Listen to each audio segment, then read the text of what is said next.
हरे कृष्णा।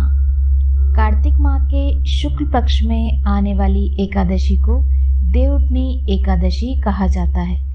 इस बार देवउठनी एकादशी का व्रत 12 नवंबर को रखा जाएगा और यह एकादशी बहुत महत्वपूर्ण है क्योंकि इस दिन भगवान विष्णु 4 माह तक सोने के पश्चात जागृत होते हैं और इन 4 महीनों में भगवान विष्णु के सोने या कहें देव शयन के कारण सभी प्रकार के मांगलिक कार्य वर्जित हो जाते हैं।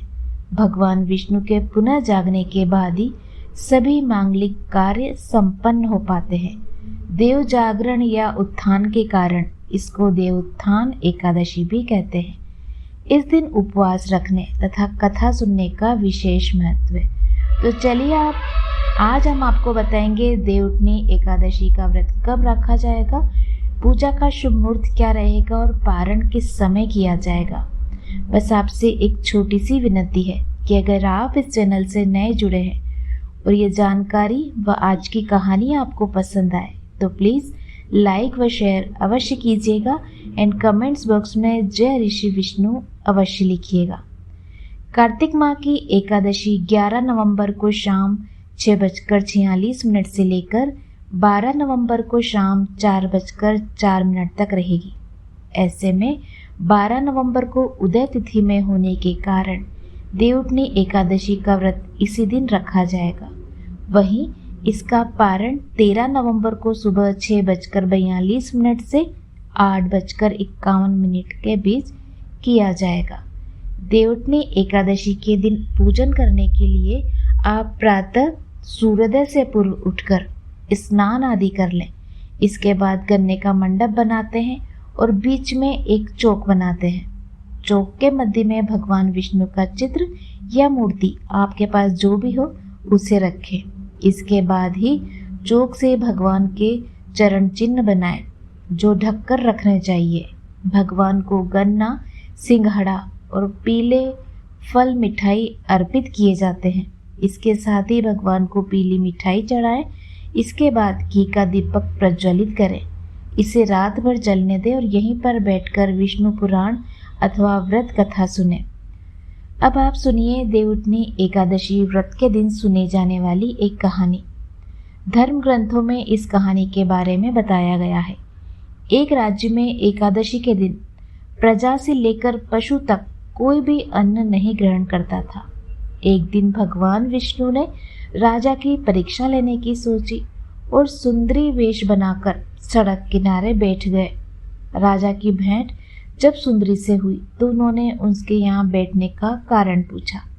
स्त्री ने बताया कि वह बेसहारा है। राजा उसके रूप पर मोहित हो गए और बोले कि तुम रानी बनकर मेरे साथ महल में चलो। सुंदर स्त्री के राजा के सामने एक शर्त रखी और ये प्रस्ताव भी तभी स्वीकार करेगी जब उसके पूरे राज्य का अधिकार उसे दिया जाएगा और वह जो बनाए राजा को खाना होगा। राजा ने शर्त मान ली। अगले दिन एकादशी पर सुंदरी ने बाजारों में बाकी दिनों की तरह अन्न बेचने का आदेश दिया। मांसाहार बनाकर राजा को खाने पर मजबूर करने लगी। राजा ने कहा, आज एकादशी के व्रत में तो मैं सिर्फ फलाहार ग्रहण करता हूँ। रानी ने शर्त याद दिलाते हुए कहा तो राजा ने कहा, अगर यह तामसिक भोजन नहीं खाया तो मैं बड़े राजकुमार का सिर धड़ से अलग कर दूंगी।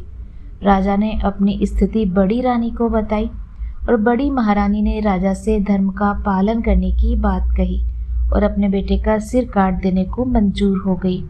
राजा हताश थे और सुंदरी की बात न मानने पर राजकुमार का सिर देने को तैयार हो गए।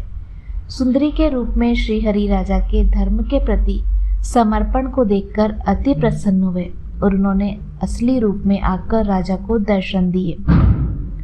विष्णु जी ने राजा को बताया कि तुम मेरी परीक्षा में सफल हुए, कहो क्या वरदान चाहिए।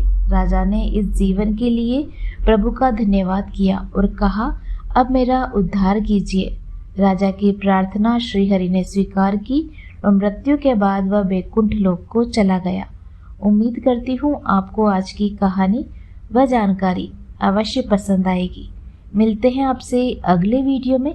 तब तक आप सभी स्वस्थ रहें, खुश रहें। भगवान श्री हरि विष्णु की कृपा आपके और आपके समस्त परिवार पर सदा सर्वदा बनी रहे। जय हरि श्री विष्णु।